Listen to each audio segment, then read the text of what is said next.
Habari za wakati huu tena, mfuatiliaji wa Fupi Media, karibu tuangazie kile kilichojiri ulimwenguni, na wakati huu tutazame hali ya mzozo uliopo kati ya Urusi na Ukraine.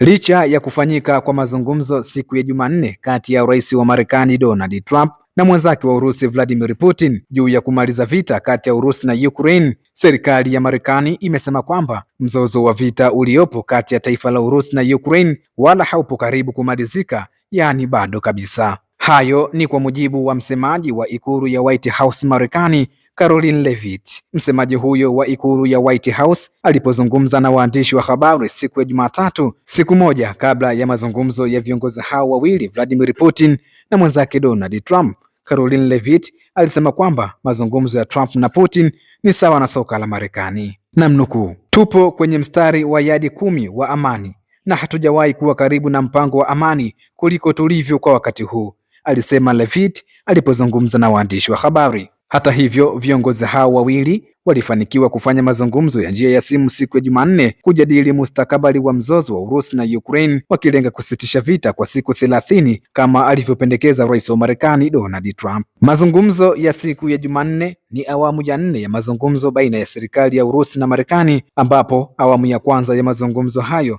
yalifanyika Jeddah nchini Saudi Arabia na awamu ya pili yalifanyika mjini Istanbul nchini Uturuki, ambayo yote yalihusisha wajumbe kutoka serikali ya Marekani na Urusi. Awamu ya tatu ni yale mazungumzo yaliyofanywa kwa njia ya simu kati ya wakuu wa nchi mbili, Donald Trump wa Marekani na Vladimir Putin wa Urusi, na awamu ya 4 ni mazungumzo ya siku ya Jumanne wiki iliyopita yaliyofanyika kwa njia ya simu kati ya Trump na Putin. Ingawa kumekuwa na mfululizo wa mazungumzo baina ya pande hizo mbili, lakini taarifa zinaeleza kwamba inaonekana ni kama vile makubaliano yaliyofikiwa baina yao hayafanyiwi kazi, kwa maana hayatekelezwi. Miongoni mwa mambo waliokubaliana baina ya Putin na Trump ni kuhakikisha kwamba mataifa ya magharibi yasipeleke silaha nchini Ukraine, na pia Ukraine haitorudishiwa maeneo ambayo kwa sasa yapo chini ya udhibiti wa Urusi baada ya kuyateka katika vita. Lakini makubaliano hayo ni kama vile hayatekelezwi, na kuthibitisha hilo, serikali ya Pentagon Marekani inathibitisha kurejesha msaada wa kijeshi wa Marekani kwa Ukraine. Maafisa wa Pentagon wamethibitisha kwamba Marekani imerudisha misaada mbalimbali ya kijeshi na mshikamano na taifa la Ukraine baada ya serikali ya Ukraine kukubali pendekezo la Marekani la kusitisha vita ndani ya siku 30, jambo ambalo rais wa Urusi bwana Vladimir Putin alionya lisifanyike. Kadhalika, baada ya kufanyika kwa mazungumzo baina ya Urusi na Marekani, rais wa Urusi Vladimir Putin aliamrisha jeshi lake kufanya mashambulizi nchini Ukraine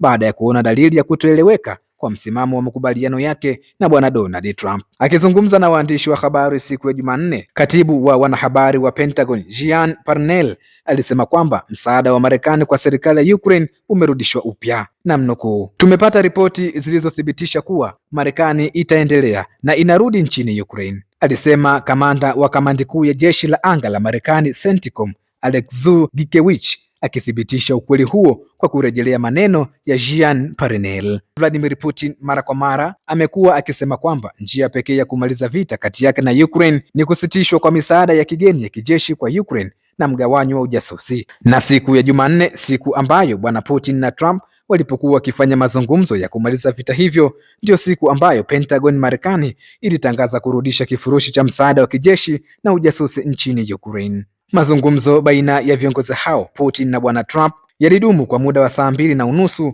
huku wote wakikubaliana kusitisha vita kati ya Urusi na Ukraine kwa muda wa mwezi mmoja, hasa katika miundombinu ya nishati, na kujadili pendekezo la Donald Trump la kusitisha vita ndani ya siku 30. Kwa upande wake, Vladimir Putin naye alipendekeza mambo kadhaa katika kufikia makubaliano yao, mambo ambayo tayari Marekani na Ukraine wameanza kuyakiuka na kuyavunja. Kufuatia kuyumba na ukiukwaji wa utekelezaji wa makubaliano kwa serikali ya Marekani na Ukraine, wachambuzi wa siasa wanasema kwamba ni vigumu kumalizika kwa vita kati ya Urusi na Ukraine. Mfuatiliaji wa Fupi Media, hayo ni machache yaliyojiri wakati huu. Usisahau kusubscribe, kulike, kushare na kukomenti. Jina langu ni Ramadhani Fupi.